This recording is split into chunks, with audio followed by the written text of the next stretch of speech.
welcome back. This is part 3 of the Stone Age lecture. I wanted to start off today, not by talking about this rock right now, but by just saying I want to defend my choice of using a brown background. One of you students, while I was creating this PowerPoint, found me. I was on a couch in a lobby creating this. You saw the brown background and you said, "Wow, a brown background. That is boring." I just wanted to tell you why I chose brown, and that was because I thought it kind of looked like the inside of a cave, like the warm inside of a cave. Pretend like you're inside of a cave. Maybe there's some flickering light or something, from a fire that you lit, and you're looking at this quartzite slab depicting an animal from the Apollo 11 cave in Namibia. Or perhaps you're looking at these engraved stones, these engraved stones that have the cross hatching incised patterns on them that were found in the Blombos cave in South Africa. Or maybe you're looking at these pieces, fragments of ostrich shell that had been incised and drawn on. And I think they just look beautiful with all of the different variations of color. But no, we're going to start off today. We are going to be looking at instead. Oh, well, I forgot about these. Yeah, here's some figurines from Germany. These are the oldest known zoomorphic animal shaped sculptures in the world. These are the first time anyone ever sculpted a animal shaped sculpture, and these were done in Germany way back in about 35,000 to 40,000 years old. So those are interesting too. But I today wanted to really focus on this cave. Well, this isn't a cave. This is a dog. This dog is named Robot. Actually, this dog isn't named Robot. I found this picture of a dog online, but I'm using it as an illustration for a dog named Robot. I looked at hundreds of pictures of dogs online to choose the dog that I thought most looked like a dog named Robot, and this is the one that I came up with. There was another one wearing a propeller beanie, but he didn't look like he was from back in the 1940s. This dog looks like an old school dog, and so I chose him to kind of represent the dog Robot in this story I'm about to tell you. So anyway, picture this dog, Robot. He had four.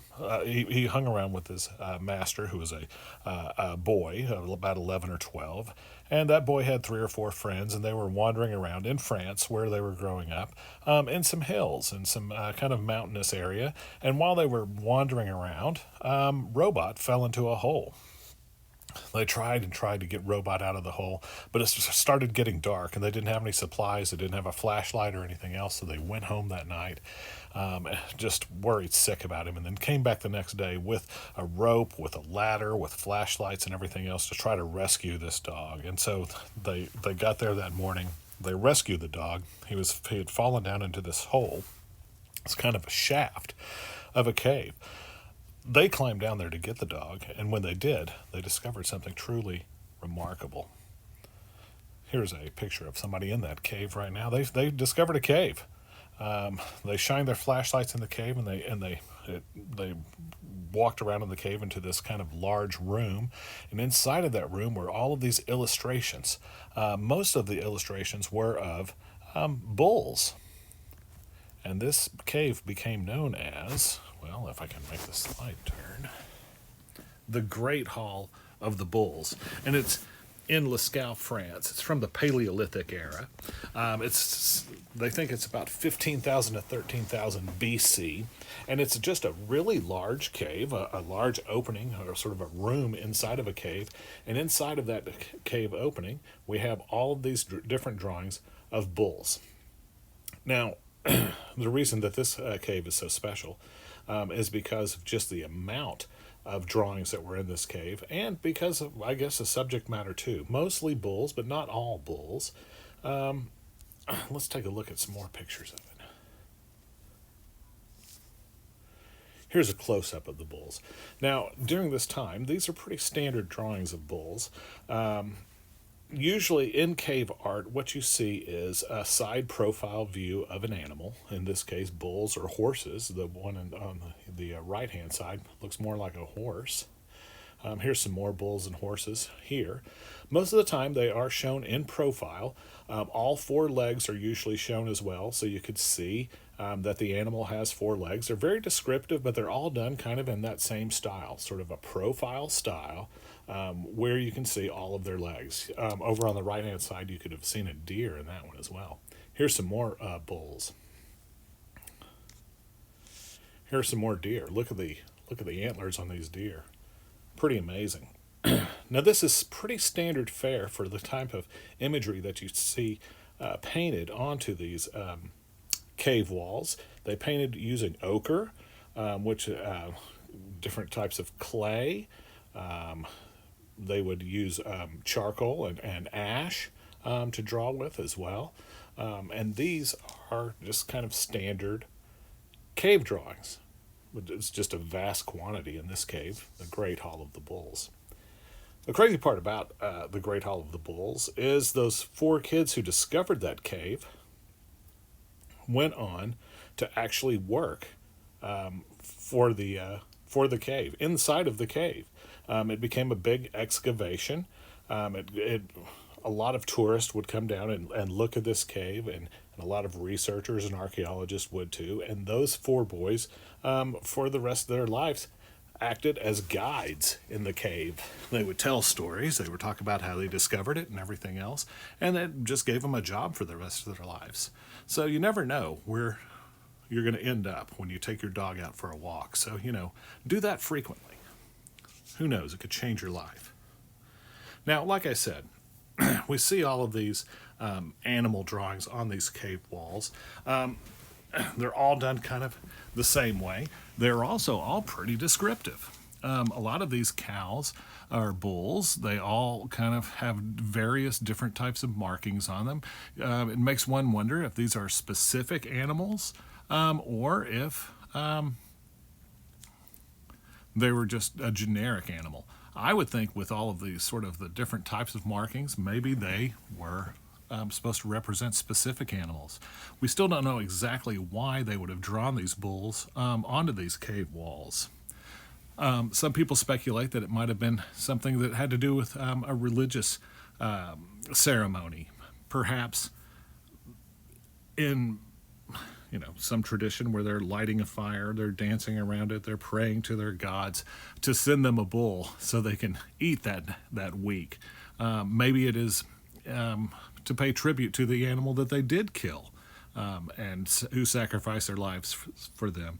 I don't know. We don't exactly know what their religion was, but most of the religions from that time had to come for we're about living, we're about surviving, we're about food, and we're about birth. So the bull also is representative a lot of time of just the male. So maybe that had something to do with it too. We're not really quite sure exactly what it was for, though. But we do think that it might have had something to do with paying honor to the fallen animal. Or it could have just been a tally, a score, to show all of the other people, the other clans that would come to your cave, look how many bulls we've killed.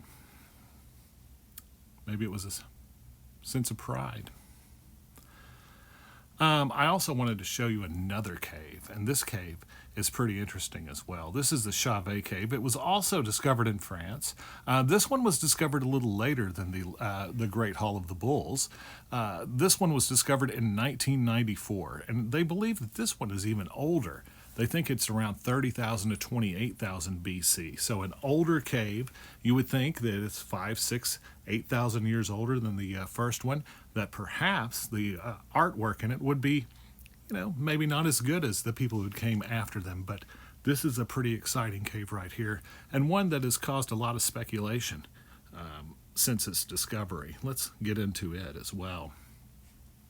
Here's an image from the Chauvet Cave, and we can first see that something is off with this cave that's different than the Great Hall of the Bulls and other caves like the Great Hall of the Bulls. And the thing that is different is the types of animals that are represented in this cave. If we look over on the left-hand side, we'll see some heads of lions. We also don't see the entire body of lions. We just see the head. So the drawing style is different in this cave too. It's not as uniform. It's not as formulaic. We have these kind of profiles of lions here, but then we also, on the right-hand side, we have a row of rhinoceroses. Not a single rhinoceros, but an entire kind of wall or army of rhinoceroses that look like they're charging through the savannah or something. Down here, I don't know if this is a rhinoceros fight in the middle, kind of on the bottom part, but they're telling more stories, it looks like, with these.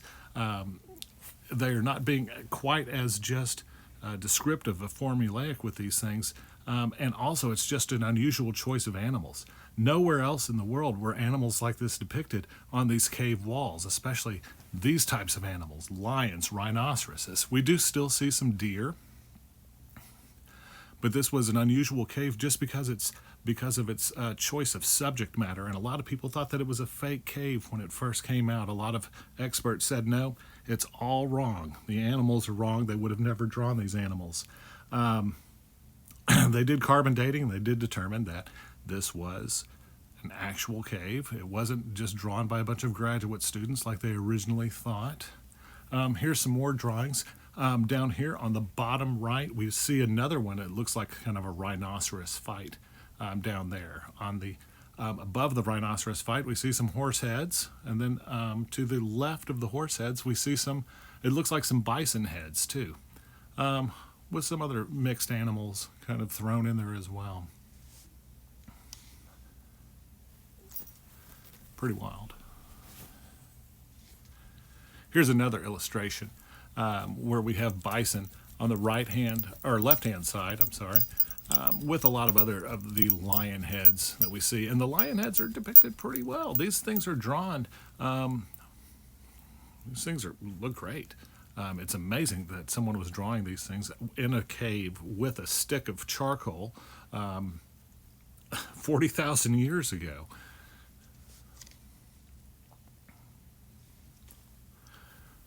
We also see not just drawings on cave walls, but we will also see things like this. This is pigment that was blown over a hand to make a silhouette. Somebody put their hand on the cave wall. They had chewed up some ochre or some clay in their mouth, and then spit either through a reed or just into the air, and let their hand act as a stencil on the cave wall. We see this a lot, and we still do this now with aerosols.